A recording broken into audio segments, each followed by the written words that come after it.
നമസ്കാരം. LDF മന്ത്രിയാണെന്ന മന്ത്രി ഗണേഷ് കുമാറിന് ഓർമ്മ വേണമെന്ന CITU. കൂടുതൽ പരിഷ്കാരങ്ങളൊന്നും വേണ്ട, ഇനി അതുണ്ടായാൽ മന്ത്രിയെ തടയേണ്ടി വരും. മുഖ്യമന്ത്രി ഗതാഗത മന്ത്രിയെ നിയന്ത്രിച്ചില്ലെങ്കിൽ തൊഴിലാളികൾ നിയന്ത്രിക്കും. ഇതൊക്കെ പറയുന്നത് ഇടത് സംഘടനയായ CITU ആണ്. മുഖ്യമന്ത്രിയുടെ സ്വന്തം സംഘടന. സെക്രട്ടേറിയറ്റിന് മുൻപിൽ സ്വന്തം പാർട്ടി നേതാക്കൾ മുഖ്യമന്ത്രിയുടെയും ഗതാഗത മന്ത്രിയുടെയും തന്നിഷ്ടങ്ങൾക്കും നെറുകേടിനുമെതിരെ തുറന്ന പോരാട്ടം നടത്തുകയാണ്. ഇടത് കേന്ദ്രങ്ങൾക്ക് നാണക്കേട് തന്നെയാണിത്. ഗണേഷിനെ നിലയ്ക്ക് നിർത്തിയില്ലെങ്കിൽ തങ്ങൾക്ക് നിലയ്ക്ക് നിർത്താൻ അറിയാമെന്നാണ് CITU പറയുന്നത്.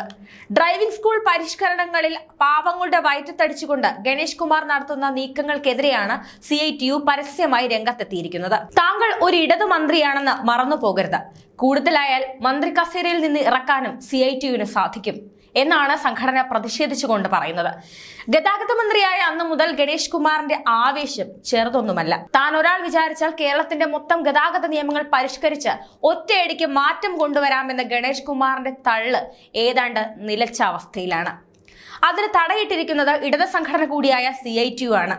LDFന്റെ മന്ത്രിയാണെന്ന് ഓർമ്മ വേണമെന്നും മന്ത്രിയെ നിയന്ത്രിക്കണമെന്നും ആവശ്യപ്പെട്ടാണ് സെക്രട്ടേറിയറ്റിന് മുന്നിൽ CITUവിന്റെ തുറന്ന സമരം നടക്കുന്നത്.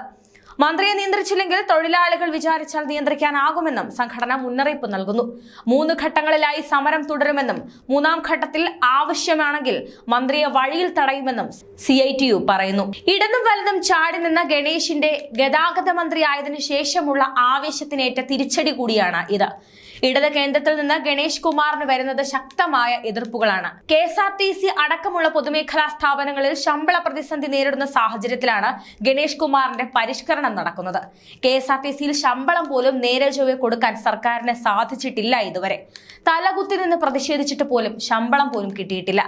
മാറി മാറി വരുന്ന മന്ത്രിമാരുടെയും മുതിർന്ന ഉദ്യോഗസ്ഥരുടെയും താല്പര്യങ്ങൾക്കനുസരിച്ചും വരുത്തുന്ന പരിഷ്കാരങ്ങളും കൂലിയില്ലായ്മയുമെല്ലാം KSRTC ഡ്രൈവിംഗ് ഉദ്യോഗസ്ഥർക്കും തൊഴിലാളികൾക്കും വെല്ലുവിളിയാകുന്നു എന്ന് ചുരുക്കം. സർക്കാർ ചിലവിൽ കേരളത്തിലെ മുഴുവൻ താലൂക്കുകളിലും ഡ്രൈവിംഗ് ടെസ്റ്റ് മൈതാനങ്ങൾ അനുവദിക്കുക, ഡ്രൈവിംഗ് ടെസ്റ്റിന്റെയും ലേണിംഗ് ടെസ്റ്റിന്റെയും എണ്ണം പഴയ രീതിയിൽ പുനഃസ്ഥാപിക്കുക, മോട്ടോർ വാഹന വകുപ്പ് ഫിറ്റ്നസ് അനുവദിച്ചു തന്ന വാഹനങ്ങളിൽ ഡ്രൈവിംഗ് ടെസ്റ്റ് നടത്താൻ അനുവദിക്കുക തുടങ്ങിയ ആവശ്യങ്ങൾ ഉന്നയിച്ചുകൊണ്ട് പ്രതിഷേധം നേരത്തെ തന്നെ തുടങ്ങിയിരുന്നു. മാറി മാറി വരുന്ന മന്ത്രിമാർ അവർക്ക് തോന്നിയ രീതിയിൽ മാറ്റങ്ങൾ വരുത്തിയാൽ വെട്ടിലാകുന്നത് ഡ്രൈവിംഗ് സ്കൂളുകാരാണ്, തകരുന്നത് അവരുടെ ഉപജീവനവും.